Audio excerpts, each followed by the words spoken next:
안녕하십니까. 공선배TV 지도교수입니다. 오늘도 직렬에 대해서 제가 언급하도록 하겠습니다. 이번 시간에는 고용노동부와 우정직에 대해서 제가 말씀드리려고 하고 있습니다.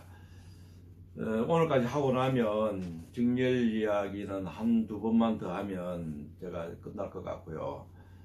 그 다음부터는 정말로 제가 하고 싶은 이야기들, 꼭 우리 공시생들에게 전하고 싶은 이야기들, 다른 데서 들을 수 없는 이야기들, 그런 이야기들을 하려고 합니다. 고용노동부와 우정직은 어떻게 보면 컬러가 비슷해요. 국가직에 있는 직렬 중에서 그다지 선호 안 하는 직렬이라고도 볼 수도 있고요. 그 다음에 업무 자체가 대민 서비스 업무 성격을 가지고 있습니다.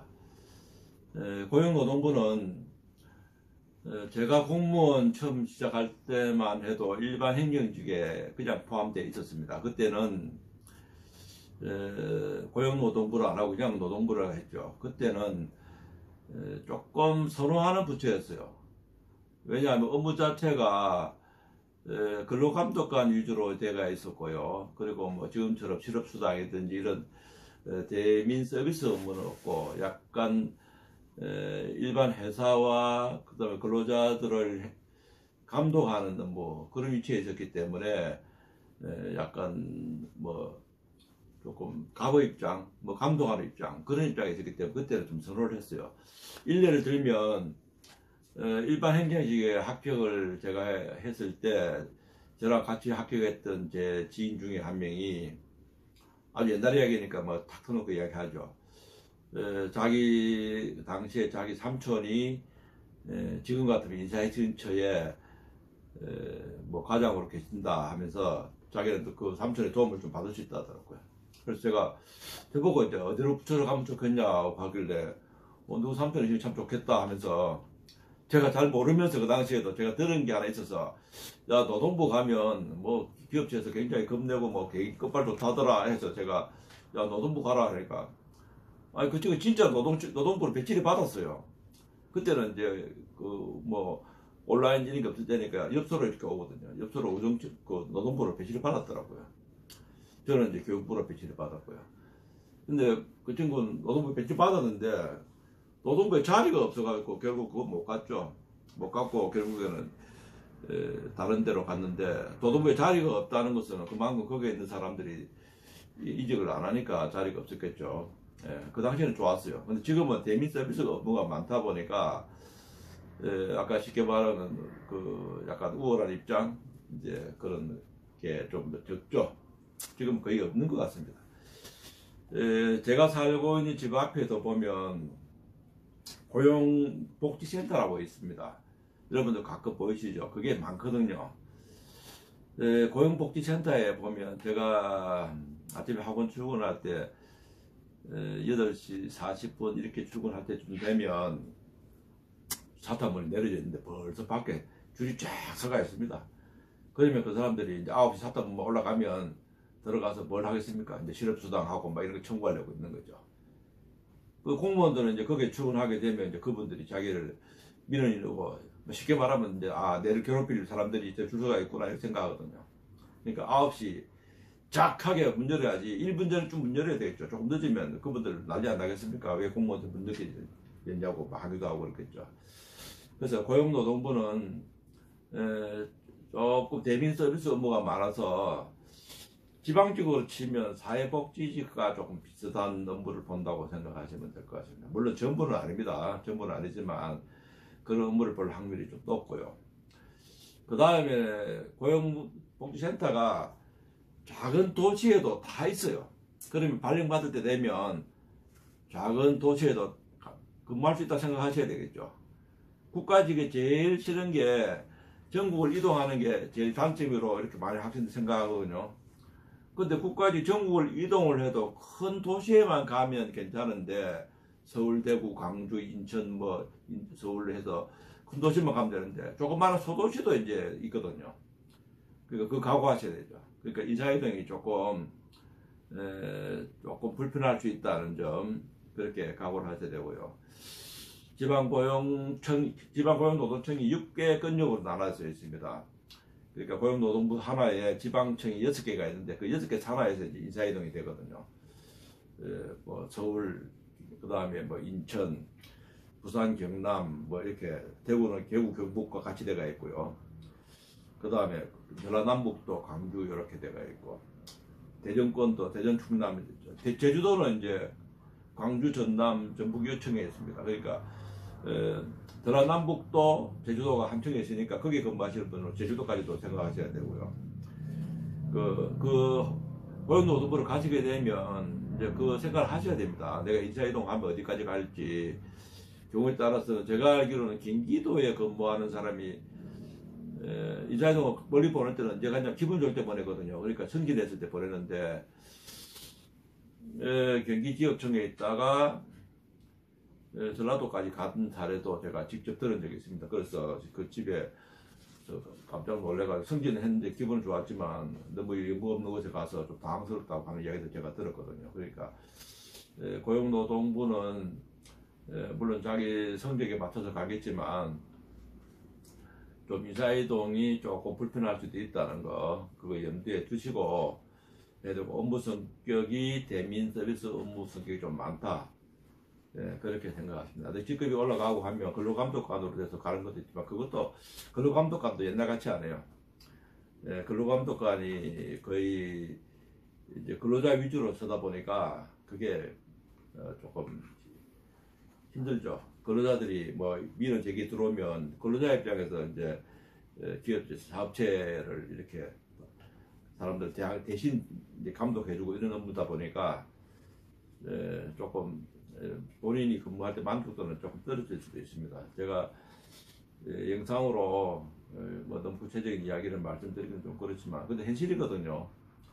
저는 뭐 이제 공무원 퇴직하고 자유로운 사람이니까 말 함부로 할 수는 있긴 하지만 또 현직에 있는 사람들 입장도 생각해야 되기 때문에 오프라인 강의 같으면 제가 뭐 쉽게 더 이야기하지만 그 정도로 제가 고용노동부에 대해서는 그렇게 생각하시면 되겠습니다.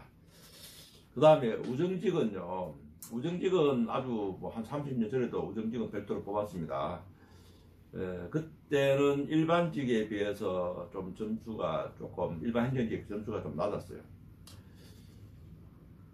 제가 공무원 시작할 때 제 기억에 나지만 구청에 근무하는 사람이 우체국에 근무하는 사람을 조금 낮춰서 하는 이야기를 제가 들은 적이 있거든요. 저는 한직이다 이런 말을 하던데 지금도 한직입니까? 지금은 저는 그렇게 생각 안 하거든요. 우체국에 지금은 옛날하고 공무원들이 하는 일도 다르고 여건도 좀 다르기 때문에 지금은 우체국 업무가 좀 괜찮다고 옛날 같이 그렇게 잣대로 들이대면 안 되고요.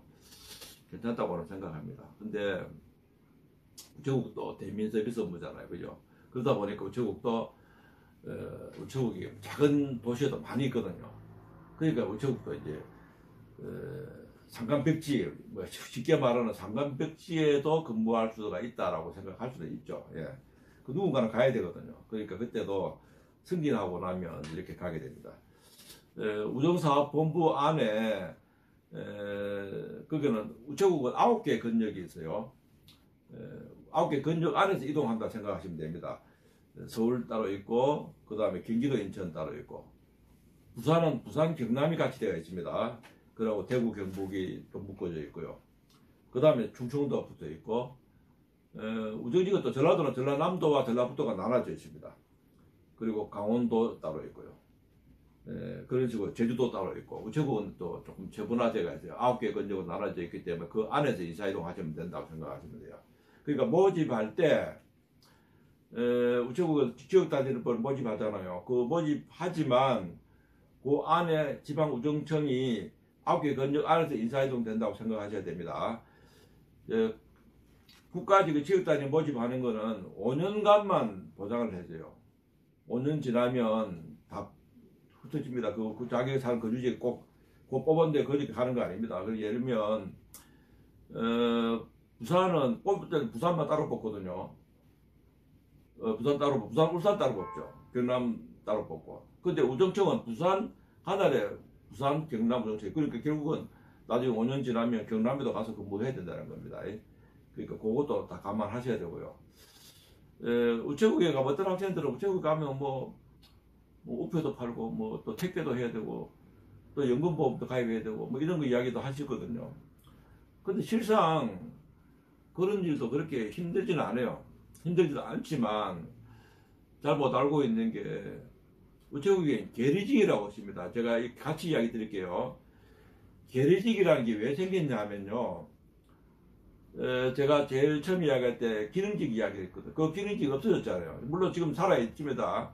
지금은 직렬이 완전히 다 안 바뀌었기 때문에 아직은 남아있지만 기능직을 뽑지는 않잖아요. 이제 남아있는 사람들만 다 끝나고 나면 그 직렬은 사라지는 거예요. 근데 그 기능직 없애다 보니까 그 기능직을 할 일을 누군가 해야 되거든요. 그러니까 구급 행정직에 시험 친 사람들이 그 일을 맡기려고 하니까 이제 또 잘못하면 그 사람들이 임명되고 나서 그만둘 수도 있잖아요. 그래서 계리직이라는 걸 만들어 난 거예요. 그러니까 계리직렬이 우체국에 있는 기능직이 하던 거를 계리직이 한다고 생각하시면 돼요. 그런데 그 원리를 모르고 하니까 계리직이 좀 희소성이 있다 보니까 계리직은 내년에 안 뽑을까 아이가 뭐 뽑니 안 뽑니 이런 말들을 그 뭐 학원가에서 돌아다니고 있어요. 안 뽑으면 안 되죠. 계리직 뽑습니다. 뽑는데 그 사람들이 하는 일이 금융 업무를 보는 거예요. 예, 금융 업무, 연금도 가입하고 뭐 우표도 팔고 이렇게 하는 거예요. 그렇지만 한 우체국 관할에 근무를 하기 때문에 자금기관 같으면 그런 거 안 따지고 도와주고 하거든요. 저도 뭐 경우에 따라서는 행정직이라도 뭐 제가 하고 싶으면 밖에 나가서 뭐 그냥 일도 한 적도 있어요. 그냥 뭐 삽질 이런 거는 좀 이상하지만 제가 뭐 그런 노동일도 재밌잖아요. 제가 일부러 나가서 도와주고 하거든요. 그러니까 자기가 뭐 할 수 다 있어요. 그러니까 그 계리직 하면 우체국 우정직으로 들어가면 계리직이 하는 일을 그 사람 계리직 공무원이 그날 후가 되고 안 나왔다 하면 대신 할 수 있는 거잖아요. 근데 그게 뭐 힘들다고 생각하시면 안 되고요. 또 그게 또 재미있을 수도 있어요. 머리 스트레스는 안 받잖아요. 또. 그러니까 계리직은 옛날에 우체국 기능직이 하는 업무, 그러니까 기능직 하는 일이 단순 노무 제공하는 것들을 이제 하거든요. 그죠? 우정직은 업무 자체는 다른 일반 행정직, 지방직에 비하면 머리 아픈 민원은 적을 수도 있습니다. 예. 지역 주민들로부터 민원은 적을 수는 있지만 그 다음에 대빈 서비스 업무가 조금 들어가 있기 때문에 그런 업무도 생각하셔야 되고 그 대신에 그게 뭐 대기 끌고 가는 건 없죠. 그날 다 끝나는 서비스 업무죠. 근데 지방직 민원 서비스는 그게 하루하루 바로 해결 안 되는 부분이 많거든요. 오늘 밤 집에 가도 생각나는 부분도 있고 이제 우체국 업무 특성상 집에 가도 생각날 수 있는 업무는 일반적으로 없다 봐야죠. 일반적으로 물론 있긴 있겠지만 그 일반적인 상황은 아닙니다. 그 다음에 조그마한 소도시 상간백지에도 근무할 수 있다는 거 그것도 생각하셔야 되고요. 물론 상간백지 무조건 안 보내면 주로 승진했을 때 업무적으로 그 조직마다 서로 안 갈려 하기 때문에 한 번씩은 가도록 해요. 니도 한 번은 2년 동안 갔다 온나 그래야 또 다시 도시에 집 가까운 데 보내주고 그렇게 룰이 정해지니까 우정직은 이제 고용노동부하고 두 가지 제가 말씀드렸는데 대민 서비스 업무가 조금 들어간다라고 생각하시면 제가 될 것 같습니다. 다음 시간에는요 제가 직렬 이야기를 빨리 끝내야 제가 진짜 하고 싶은 이야기를 해야 될 것 같은데 공안직에 대해서 조금 검찰직이나 경찰이나 또 비슷한 거 있죠. 그 교정직이나 이런 이야기들 조금 하고요. 그 다음에 다른 다 합쳐서 기술직계 통해 약간 꿀팁 같은 이야기들, 직렬들 그걸 조금 이야기하고 한 2번 정도 다 하고 나면 직렬은 제가 마쳐야 될 것 같습니다. 더 뒤에 하고 싶은 영상들이 더 많이 있기 때문에요. 예, 오늘 강의는 오늘 영상은 제가 여기까지만 하도록 하겠습니다. 예, 나가실 때 구독과 좋아요 해주시면 제가 감사드리겠습니다.